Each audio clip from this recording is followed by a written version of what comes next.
Hi guys, my name is Jen Tully. I'm a vocal coach based in Dublin.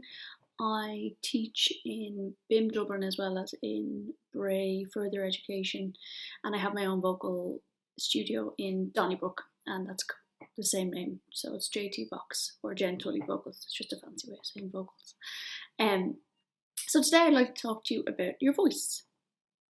I'd like to talk about a couple of elements that make up good singing. And when I say good singing, I'm talking about it in the sense of being efficient. And when something is efficient, we are getting the most out of it for as little work or effort as possible. And that's what we always want with singing. It's about balance. We want the most from our voice for as little energy or push as we can possibly give it. So I'd also like to talk about a couple of tips and tricks for when you are practicing or choosing songs. So, first of all, I'd like us to think about our voice in three parts. So we'd like to think about it as power, source, and filter. Okay, so power is the lungs. So we're going to call that breath. That's what we call it when we're singing, obviously, breath. And the source is the larynx or the voice box, and that's where the vocal folds live, and that's what actually gives us our sound, and then filter, or we'd say resonance when we're talking about it in singing terms, and the filter is our vocal tract. Okay, so the vocal tract is everything from on top of the larynx all the way up onto the tip of the lips. That's the vocal tract. All right, so that's the filter of the sound. That's where the voice resonates. Okay, so the only part in the body where the voice resonates is the vocal tract. I know we hear people say head voice, chest voice, all these types of things. That's more of a where you're feeling the voice or sympathetic vibration of the bones in the body. Okay, the voice is not actually in those places. It's more we use it as a kind of a visual cue to get people into the right headspace or the right way of thinking and kind of relaxing more rather than thinking about having to push from here all the time. It gives a different kind of visualization, and that's why that has been used. Kind of really old terms at this point, but it can still help. So when we're talking about breath, we want the breath to be from a deeper place than we would usually be breathing from, So if we're here all the time with our breath, you can hear, okay, that's not a comfortable place to be. This is what happens when we panic or we're upset. Not great, not sustainable. Okay, so we want to deepen that breath. We want to bring it down a little bit further. When you take your in breath, we want expansion happening below. Okay, so on your in breath, you want to relax the muscles of the abdomen, expanding, and then when you are exhaling or singing, you will get a little bit more support from those muscles. Okay, that's getting that body involved. It's taking all the work away from here, which can be our go-to sometimes if we're not quite certain of how to support with the body. So we want that to be deep, and we want it to be our support system, and we want it to be consistent. All right, too much breath in the voice, you're not going to get the full potential from the tone. And we can then use breathiness as a effect, so it becomes a kind of an emotional effect. We just don't want it to be our go-to thing. We want it to be able to be something that we do to embellish a little bit, okay? So that's the breath. And like I said, this is very kind of quick and just another way of looking at the voice and having a little bit more information so we can use it better and kind of get the most out of it that we can. So it's not this mysterious thing, okay? So we've gone from the breath, okay? Then we're going to go to our source. So we just done power, source, So this is the larynx, the voice box, as I said. The vocal folds are in there.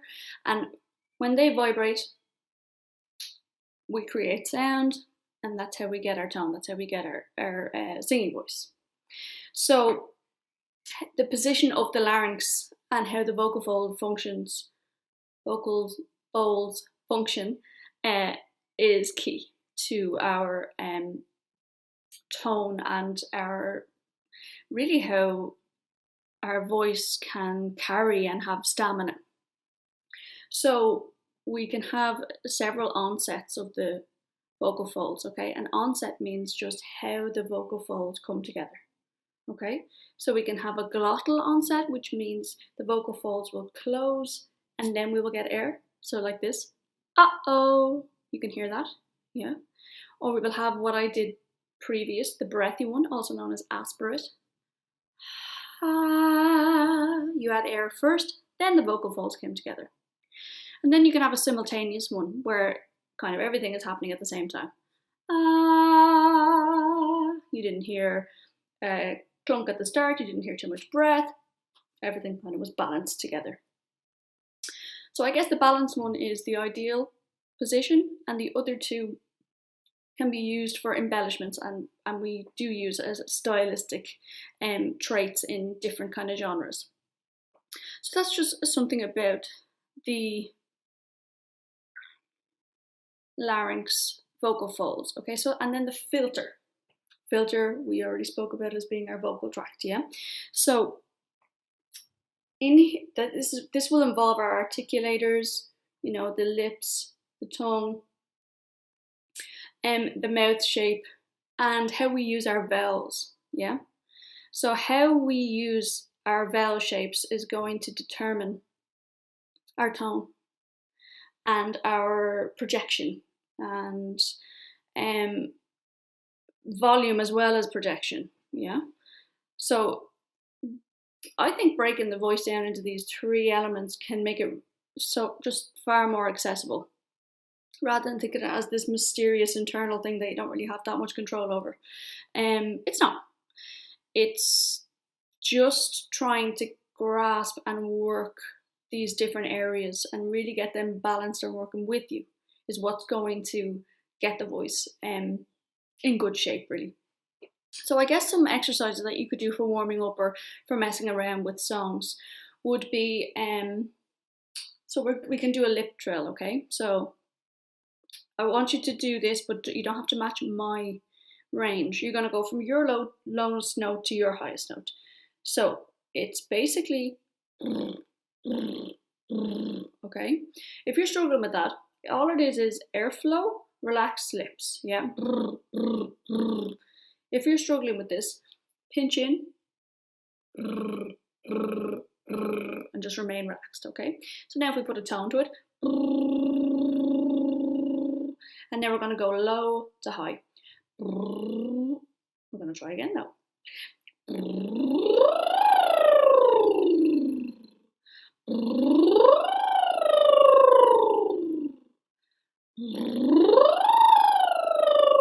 And you just work around with that. And you're just kind of wakening up the voice here. And you're working through any kinks you might have. Now we'll go what I call a cartoon fall, high to low. And then randomly. And maintaining everything relaxed, yeah? Nothing is going crazy. Teeth aren't biting down, the tongue isn't involved, it's very relaxed. Now you're going to do a siren, and you're going to use the word sing, all right? But you're going to use the NG. So it'll go sing. You can see I just relaxed, yeah? Yeah, we pull lots of weird faces and we make lots of noise here, all right? But that's what it's all about. It's rare when these exercises will ever sound amazing or look pretty. So you just get that out of your head, okay? So we're gonna go sing,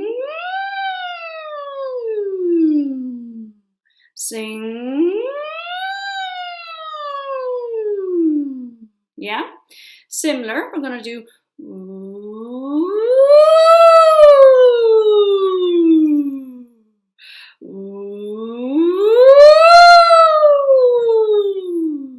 and then we'll close up. You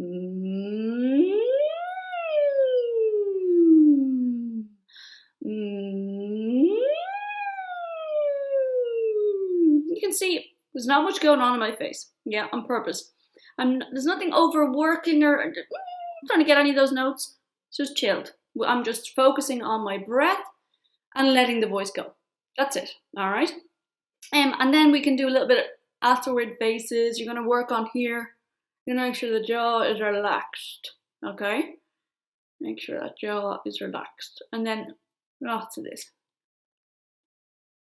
Lovely. Okay. Just to wake up the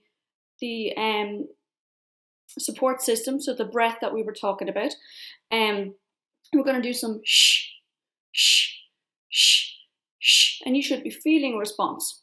Down a little bit lower here, you should feel a little bit of a response, and that can really bring your awareness to where the voice should be getting the support from. And then you'll extend it. Shh, shh, shh. Okay? On every in-breath, I want you to relax the muscles completely in the abdomen, and then there should be a little bit of engagement when you're coming back in. So, shh, shh, shh, like so. All right?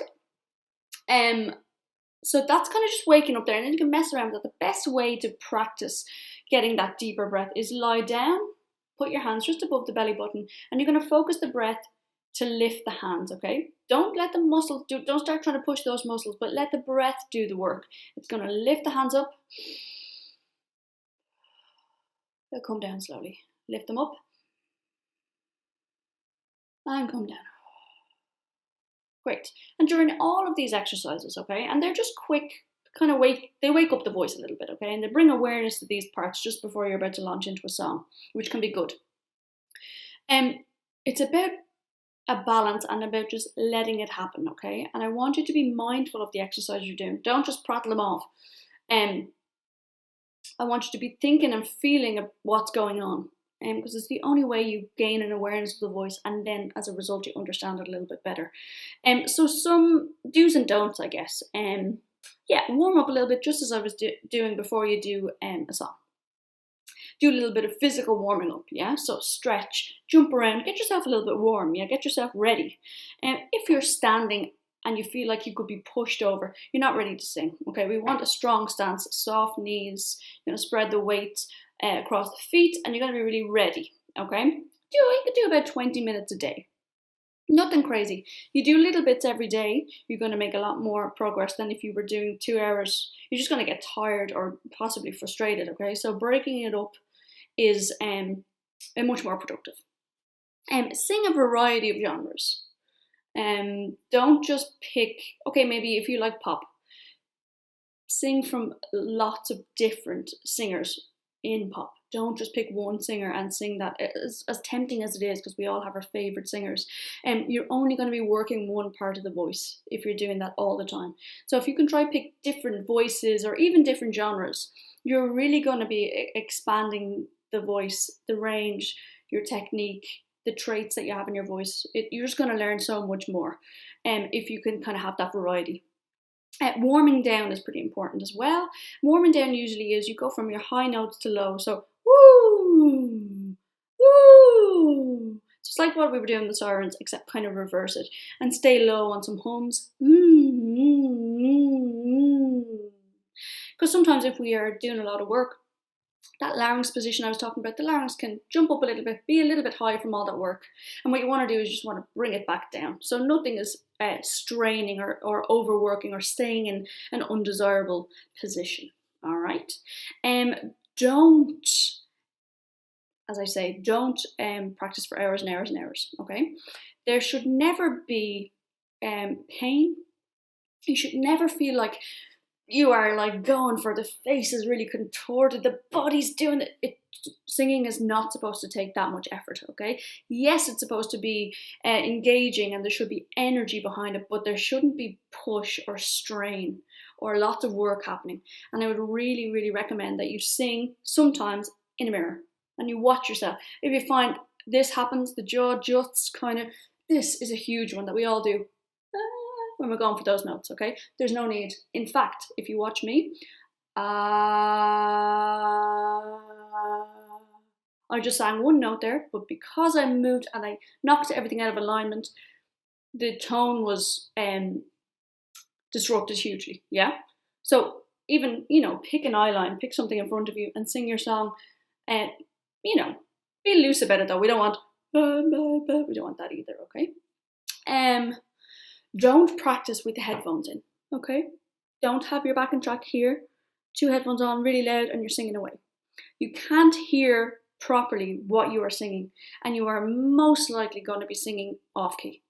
because you don't have that connection to the voice to be able to monitor that, okay? Don't practice all the time a cappella, which means without any music whatsoever, because again, you don't have anything there to monitor, okay? So when we're a cappella, when we don't have music to ground us, we're kind of never wrong, you know, because you're not hearing the mistakes because it's just you. So I would really recommend finding backing tracks, or even along with the track. It's not ideal, but along with the track, but keep it low. All right, and really monitor. Make sure you're on top of those notes. Yeah, and don't overwork it. Yeah, if you feel any strain, pain, even a little bit of fatigue, you know, a little bit of those little coughs or those tickles, rest. Just stop. Okay, stop and take it back up the next day. Okay, there's no rush here. We have all the time in the world, guys. So take it handy and enjoy. And yeah, challenge yourself. Pick songs. Start out your practice maybe with an easier song, and then build up to it. All right, and enjoy. Happy singing.